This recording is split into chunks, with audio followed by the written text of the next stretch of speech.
Hello there. My name is Dr. John Ray Mineri. Now, I'm not a medical doctor, okay, but I do have my doctorate in education, and I do have the perfect prescription for you to be able to do higher level math, including algebra. Now, the medicine doesn't taste bad, so listen up. Let's talk big picture for a second. I always say that algebra is just fifth grade math with letters. Well, that begs the question, if it's just fifth grade math with letters, why do so many people struggle with algebra? Well, the answer is most people don't have the fundamentals of their fifth grade math. And you have to swallow your pride if you really want to improve and say, that's okay. But moving forward, we're going to do a very complex Algebra 2 problem where we're going to add unlike denominators with two variables. But to get there, you're going to have to understand some of that basic math. So here we go. Let's look at today's lesson, the agenda. And here it is. And pretty cool here. See my hand here? That's me. And what I like about my setup here is you can see me manipulate the problems, and it's nice and big on your screen. Okay, so let's talk. Well, I did my little welcome and my pep talk, and we're going to have a warm-up question, a couple of warm-up questions in a minute. But the essential question today specifically is this: what is the identity property of multiplication and how is it used? Okay, now that's going to lead to our objective, which is the student will be able to add fractions with two variables and unlike denominators and explain how they use that identity property of multiplication. Okay, and then the exit ticket, there it is right there. All right. So we're going to come back to this. So when I'm getting more basic going backwards, please remember that when we started this lesson, if you couldn't do this, swallow your pride and let's get there. Okay. Now we're going to go to Nancy. All right. Let's look at Nancy here. And here's Nancy. And she taught me calculus. Now, I've never met her, but her videos really helped me get certified in math. Okay, I was a PE teacher originally, coached college baseball, high school baseball. I was a coach, and now I'm going to put these two together with Coach You Up so that we can really beat that math, as I like to say. All right, let's listen to quotient. You Nancy. have a number divided by a square root, and you're supposed to simplify it. Well, this Now, before we go any further, let me just say, I'm going to ask you a question at the end, and it's going to be, why did she multiply this by square root of 2 divided by square root of 2? This looks pretty simple, but actually, it's considered simpler if you get the square root out of the denominator. You're not supposed to have a root in the bottom. So there's a trick you have to use. What you do is you take that number, square root of 2, and you multiply this expression by that same exact square root of 2 over itself.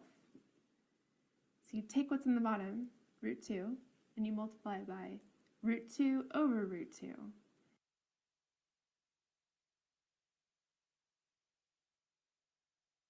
Okay, here we go. Here's a couple questions here now. We're going to add to that. So we have two problems at the top here. And the question is, are they true statements? Okay, we have one problem here. Is 2 divided by 5 times 1 equal to 6 over 15? And is 4 divided by square root of 2 times 1 equal to 2 times the square root of 2? So here's your first test on your pride thing. If you don't know, it's okay to say, I don't know. All right. But go ahead and put that in the chat. Which ones are true? You can put number 1, number 2, both are true, both are false, or I don't know. All right. So let's go here and just say this. Pretty basic, right? I mean, algebra here, we should know that 3 times 1 is 3, correct? Of course, right? Any number, in this case 3, times 1 is 3. So in order for these statements to be true, we'd have to say that 2/5 times 1 equals 2/5. So if we say that, then what we're actually saying is 2/5 times 1 is also equals 6/15. So we're saying 6/15 and 2 divided by 5 are the same number. Okay. Same thing over here. 4 divided by square root of 2 times 1. What we're saying is 2 times the square root of 2 is going to be equal to 4 times 4 divided by the square root of 2, because any number times 1 is the same number. Okay, let's take them one at a time here. Here we go. Let's get this one out of here. There we go. And let's just go here. And we go 2 divided by 5. And we say equals. And we see it equals 0.4. So now if we go over here and we go 6 divided by 15, if we get 0.4, that's a true statement. And lo and behold, we do. Okay, so those two statements are true. Okay, so let's get that one out of here. And let's bring up the other one. Here we go. All right, here's the one that, okay. So we're going to clear it. And what are we going to do? We're going to see if 4 divided by square root of 2 equals 2 times the square root of 2. Let's try it over here. 4 divided by the square root of 2. And what does that equal? 2.82842, et cetera, et cetera, et cetera. Okay. So now let's try the other one. 2 times the square root of 2. Right? No way that could be equal to the other one, right? Well, there it is. Look at that. 2.82842, et cetera, et cetera, et cetera. So we know those are equal, right? So here we go. Let's go back to my doc cam and let's move forward. So the point is this. You can't do this problem, this ticket, unless you can do this one. Ready? That one right there. Okay. So got a little visual here. It says 1/2 plus 1/4 equals 2 out of 6. Wrong. And don't you love those teachers that put red all over your paper? Yes, I'm saying that sarcastically. You know, I'm not going to slap your hand here, I promise. But I gave this problem to a student that was originally in the lowest group. And then he came to my math tutoring many years ago, back when I taught 5th grade. And in front of the whole class, I knew he could do it. I wrote this down and he wrote 2/6. And I went, oh, and I was angry because I knew he could do it. But he said, I did it in my head. I said, no. Still hurts me to this day because he could do this. And you're going to be able to do, remember, you can't do this one if you can't do this one. So let's look at that. And look at this. We're going to eat a little pizza. Yeah, Kevin, it's a model. We're not eating pizza during the lesson. Thank you. Okay. So as we look at this, and if you got a call from your mom and your mom said, hey, I bought 2 pizzas last night. How much is left? And you're like, well, there's some left. No, honey, tell me exactly how much is left, right? And your mom says, tell me mathematically, how much of the pizza is left? And he goes, well, it's less than 1 pizza. Anyway, so here we go. Now, that was a mistake my friend many years ago made, right? That's not it. You can't just add 1/2. Here's the 1/2, right? And the 1/4, you can't add numerator and denominator. And if you think about it, it doesn't make sense. If I got half a pizza and I got 1/4 of a pizza, if I add them together, I'm not going to get 2/6 of a pizza, which is less than half. So that makes no sense, right? So what we have to do is get the same denominator mathematically. But how do we do that? Let's look at the pizza and see how we did that. We cut it, that 1/2, into 2/4 now, right? We haven't changed how much pizza is there. We just cut it differently, right? So now if we take those 2 and we add it to what's over here, right? What do we got left? I'll cover that one so we don't get confused. 3/4. Okay. Now, so we could even have done it this way. Let's go here. We could have split that pizza into 8 pieces, since that's usually how they do it. And if we had that left, what would we have, right? Well, we got to get those denominators the same, because we have to compare equal size pieces of pizza. All right. And here it goes right there. It's 4/8 plus 2/8, 4/8 plus 2/8 equals 6/8. And we just showed that 6/8 is the same as, there it is, 3/4. Okay, same as 3/4. All right, let's move on.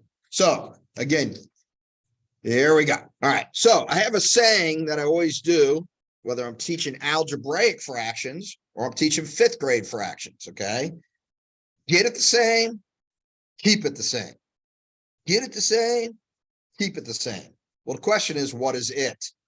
It is the denominator of a fraction, right? So if we looked at these two examples that we just had before, we got it the same, which is what? We have, lost my 8 there. Let's see it. There we go. Okay. Here we had 4, so we got the denominator the same, and we kept it the same in our answer, and we added the numerators. Here we got it 8 the same, kept it in our answer, and added the numerators. Or you subtract if it was subtraction, but here we're addition. Okay, so here we go. Let's bring this all together because we remember, right? What do we got to do in the end? I'm going to skip way to the end here just to show you. There we go. We got to do that. Got to do that. So if you think it's too easy now, hang in there. And then that one will seem easy. All right, here we go. So the combination is that we have to combine these two parts of the identity property. Any number times 1 is the same number. 3 times 1, 3. 5 times 1, 5. 1/2 times 1, 1/2. Okay. And then the other one, very key, is any number divided by itself is 1. So here we go. Here's the example of this. Again, swallow that pride. Hang with me. Because once you understand what it means, rather than just yelling 1, 3 divided by 3 is 1. So that means we got 3, and we got divided into 3 equal groups. And guess what? How many go in each equal group? 1. But the key here is you have to understand that that's how we write it. Any number divided by itself is 1. I'll give you a little peek to the future. It doesn't always have to look so clean like that, using counting numbers or whole numbers. Okay, so here we go. Again, can't do that harder problem until we can do this one. So let's go through it. Let's understand the process. But let me add something. Remember now, we said we had to multiply something by 1, it wouldn't change it. So nobody would argue 2/5 times 1 is 2/5. And 1/4 times 1 is 1/4. But we got to get it the same and keep it the same. What's it? Say it, the denominator, right? So what we do where the 1 is, we create a fraction that is really 1, I like to say, in disguise. And we keep it the same. And what we're going to find is it's 20. Well, why is it 20? Because it has to be multiples of these two. So I just say, go ahead. 4 times 5 is 20. 5 times 4 is 20. Well, that tells us if we multiply straight across, how do we get here? 4 times what? 4 times, that's it, 5 is 20.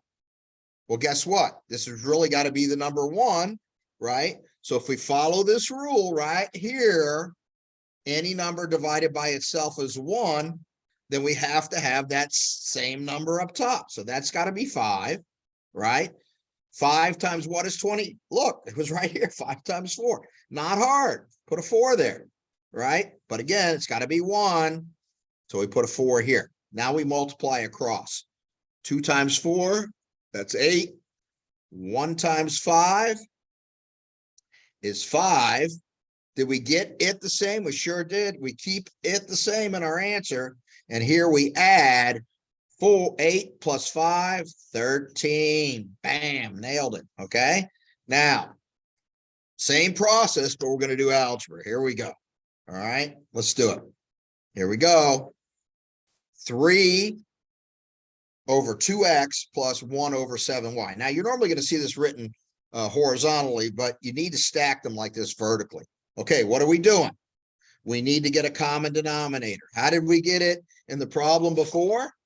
Let's go back here and take a quick peek. We went 5 times 4. So guess what? 2x times 7y. So we just multiply the coefficient. That's 14. And then x times y. That's it. We did the same thing up here. 14xy. We get it the same. Now, we're going to multiply by a fraction.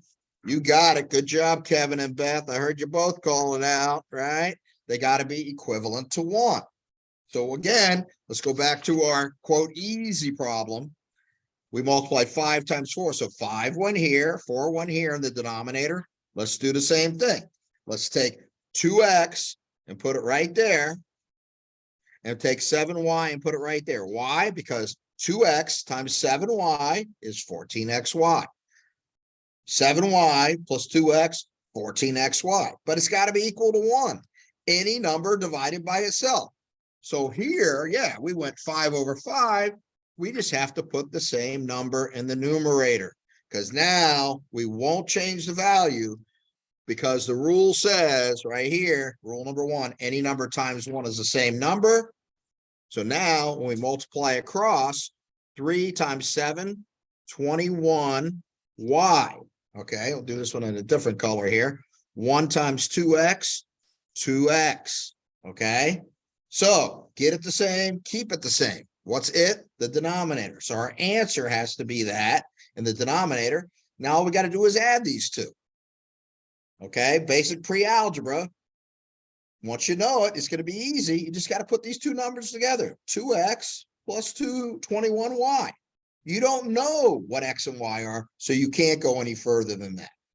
All right, so we took that basic problem and we applied it to algebra.